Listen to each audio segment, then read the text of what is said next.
আসসালামু আলাইকুম।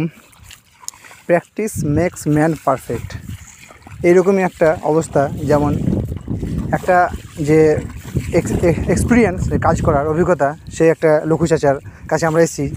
যে এমন অভিজ্ঞ আছি তার কাছে যে এই জোড়া দেওয়ার জন্য আমি 10 দিন থেকে ঘুরছি, চাচা জোড়া দিতে হবে, কিন্তু লাইন পাওয়া যাচ্ছে না। এই মাঠের দেখছেন পুরো মাঠ ইনারি উপর নির্ভর করে। আর এর জোড়া যে দেওয়া সুন্দর একই রকমভাবে পড়বে। জোড়া তো সবাই দিতে পারে, কিন্তু এই যে একটা কোয়ালিটি অভিজ্ঞ, সেটা সবার মধ্যে থাকে না। এই লঘু চাচা জোড়া দেখেন, জোড়া পড়ছে কত সুন্দর করে। তো এর এই কাজের জন্য খুব নাম আছে এখানে আপনার।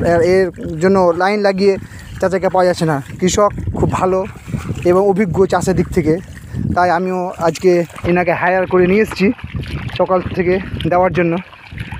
তো এর কাজের অভিজ্ঞতা জানালাম, আপনারা কীভাবে জোড়া দেন।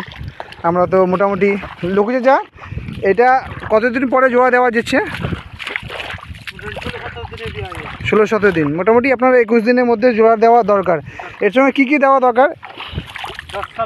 হ্যাঁ, ইউরিয়া 10-26, ইউরিয়া, রেমন, পটাশ। ও আচ্ছা, এর যে ধান যখন পুঁতেছি, হ্যাঁ, সেই সময়তে জোড়া দেওয়া যেতে পারে না এখন দিলে ভালো? এখন দিলে ভালো। আর আগেও দেওয়া যাবে নাকি? আগে কি দেওয়া জোড়া, মানে যখন, হ্যাঁ, রেমন দিয়ে মানে ধানটা পোঁতা যাবে।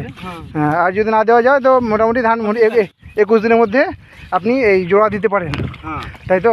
ইউরিয়া 10-26, রেমন আর কিছু হালকা পটাশ দিয়ে আপনি এভাবে কাজ করতে পারেন। তো আপনারা কি সার ব্যবহার করেন, কতদিনে ব্যবহার করেন, কীভাবে দিন, আপনারা অবশ্যই জানাবেন। আর আমি এখানেই আমার ভিডিও সমাপ্ত করলাম। থ্যাংক ইউ দোস্ত।